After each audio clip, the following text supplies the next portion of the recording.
Hello Pao, ito yung after ng mag-crossing ng Manggahan sa may McDonald. Ito yung road, dire-diretso lang ito hanggang doon sa site. Ito na yung way na dinadaanan ng mga taga-Silang, mga taga-Tagaytay, taga-Dasmariñas instead of the Aguinaldo Highway. So marami na rin kumbaga busy na to, especially pag ring rush hour. Itong oras hindi na masyado kasi it's around 9 o'clock na in the morning ngayon. So ngayon is December 4. Okay, so nasa 8:52 in the morning tayo. Yan. So I show to you yung location bago tayo dumating dun sa exact location na. Pagdating sa sa kung business ay tatayo mo, syempre ang kailangan mo maraming tao. So dito sa General Trias, napakarami ng subdivision. Sa rito yung River Lane Trail, yun yung sa Archway, yung ating First Park Home, Breezewood Homes, okay, tapos Bamboo Heights Subdivision, Bellagio Enclave, Bellagio Ignatius, Rio de Oro, El Giardino, yan yung mga subdivision near to the place. Tapos ayan, katulad niyan, medyo traffic because yun, sa Golden Park, yung Golden Park para siyang EPSA, para siyang economic zone siya na maraming mga nagwo-work, mga malalaking mga companies na nag-export, okay? Ayan.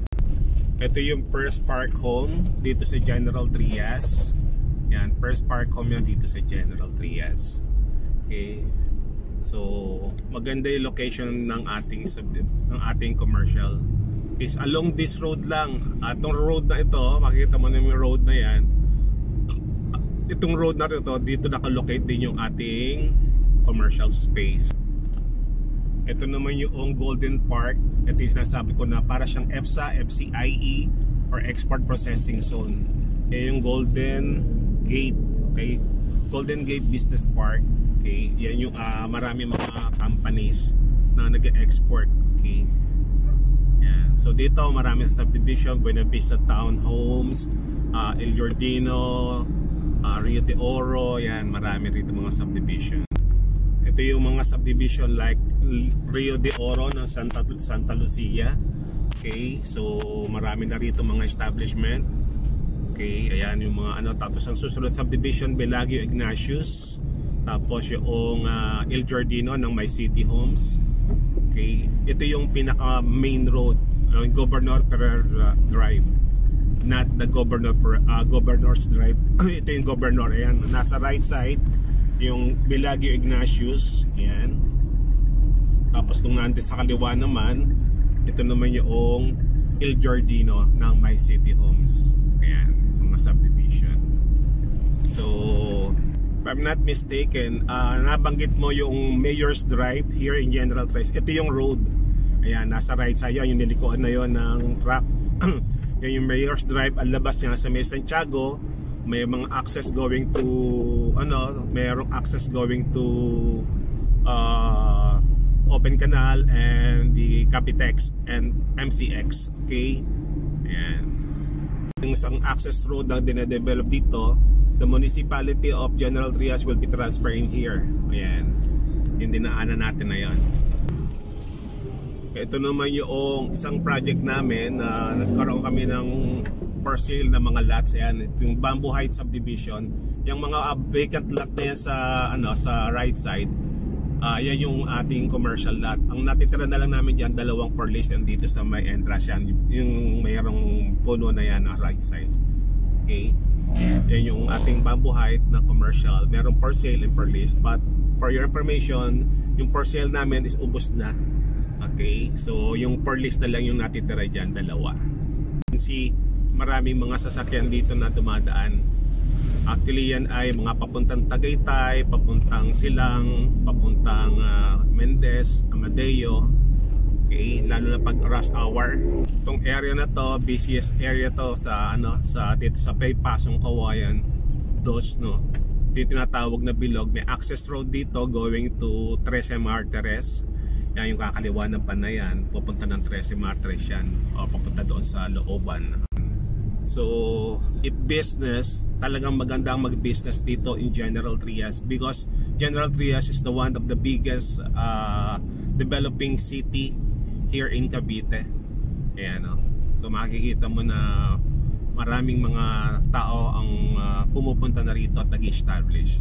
Actually, by the way, no, yung area natin doon sa Archway Center, yung ino-offer ko sa iyo, meron kaming buyer na pagtatayo siya ng KFC that area.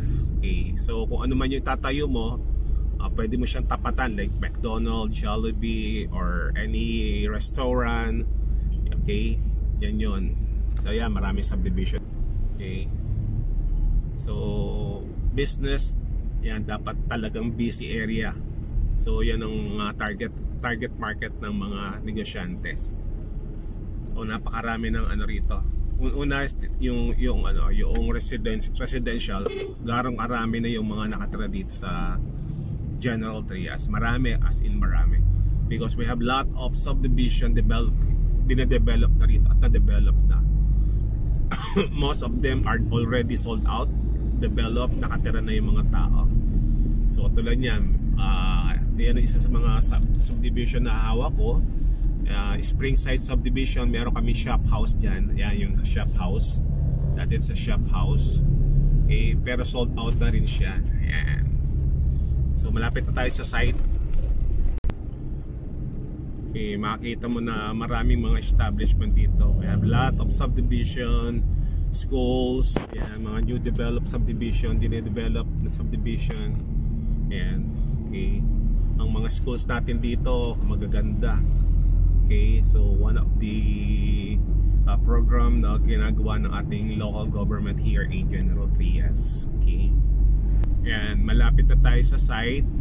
So yung pinaka area ng Archway Center, ayan, so malapit na tayo. Kaya ayan, so nasa right side yung ating commercial, so stay tuned lang. Ayan, makikita mo yung ating commercial space. Okay, yung location ng kung saan itatayo yung ating mga commercial space, yung Archway Center.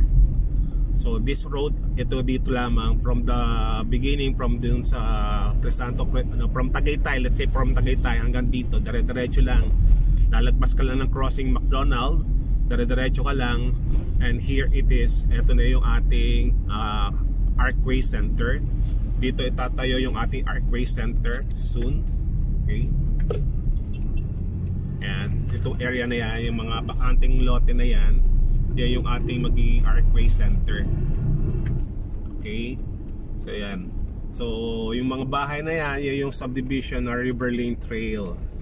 Mapapansin mo, so napakaganda ng subdivision. Okay, pasok tayo para makita mo. Yung nakikita mo ng building na yan, yan yung ating tinatawag na clubhouse. Nakarating ka? Clubhouse yan. So iikot lang tayo para makita mo. Ito naman yung ganyan yung building na itatayo. Yan, medyo maaraw lang. Okay, kaya yung yung building, ganyan yung iyaano sa inyo na building. Yan. Okay,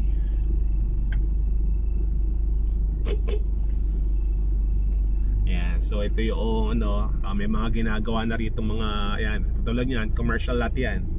Yung tinatayo na kulay blue na yan, commercial lot yan. Nakabili na yan. Tapos ito rin commercial lot din yan. Commercial lot din yan with building.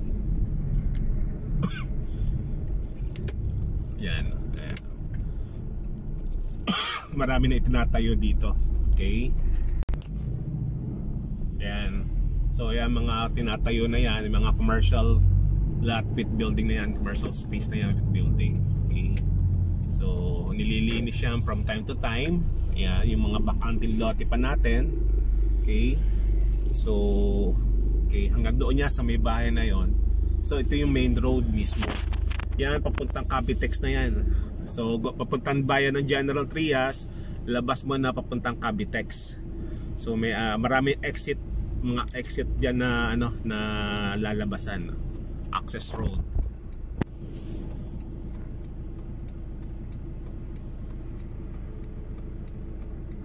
Patay.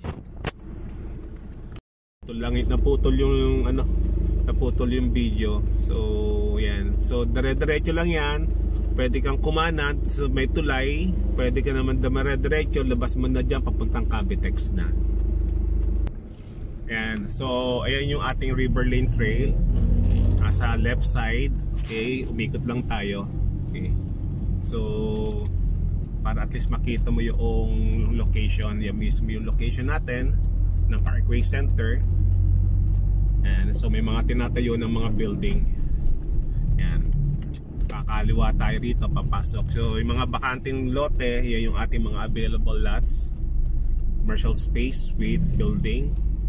Ayan, so papasok lang tayo sa subdivision.